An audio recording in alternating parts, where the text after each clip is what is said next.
की बड़ी खबर आ रही है यूपीआई पेमेंट्स को लेकर। वित्त मंत्री का यूपीआई पेमेंट्स को लेकर आया है बड़ा बयान। यूपीआई पेमेंट पर वित्त मंत्री निर्मला सीतारमण ने भ्रम किया है दूर। लोगों में फैल रही है अफवाह, जिसका भ्रम निर्मला सीतारमण ने दूर किया है। उन्होंने कहा कि ग्राहकों पर नहीं लगेगा एमडीआर सिर्फ व्यापारियों पर लागू होता है। क्या है ये पूरी खबर, क्यों लोगों में ये भ्रम फैला, कैसे ये अफवाह फैली है, चलिए इस पर आपको देते हैं पूरी जानकारी।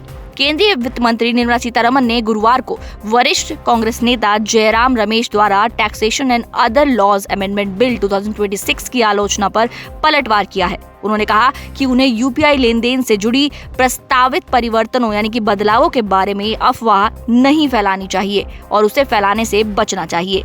रमेश के आरोपों का जवाब देते हुए वित्त मंत्री निर्मला सीतारमण ने ये भी साफ किया है कि मर्चेंट डिस्काउंट रेट यानी कि एमडीआर सिर्फ व्यापारियों पर ही लागू होता है, ना कि अंतिम उपभोक्ता या फिर उपयोगकर्ता पर या फिर ग्राहकों पर, यानी कि यूजर्स पर इसका कोई असर नहीं होता। यूजर्स को एमडीआर नहीं देना होता है।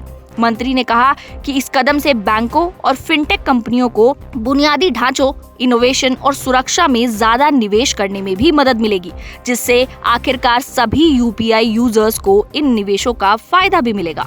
वित्त मंत्री निर्मला सीतारमण ने संसद के बाहर इस मुद्दे को उठाने के लिए कांग्रेस की आलोचना भी की है।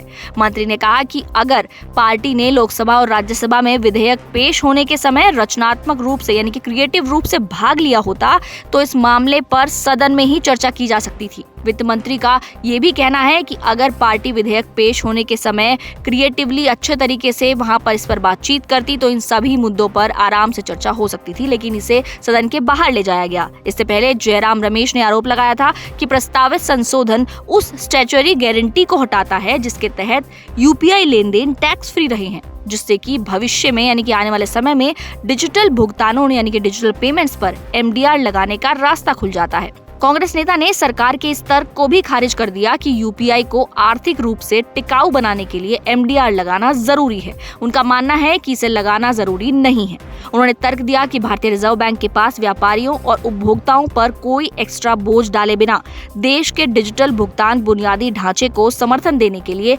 एडिक्वेट फाइनेंशियल रिसोर्सेज हैं, यानी कि उनके पास इतना पूंजी है कि वो आराम से उनको समर्थन दे सकें। उन्होंने 2025-26 में केंद्र को आरबीआई के जरिए ट्रांसफर हुए 2.86 लाख करोड़ रुपए के सरप्लस का भी हवाला दिया, जो सरकार को आरबीआई की तरफ से सरप्लस पैसा दिया गया था।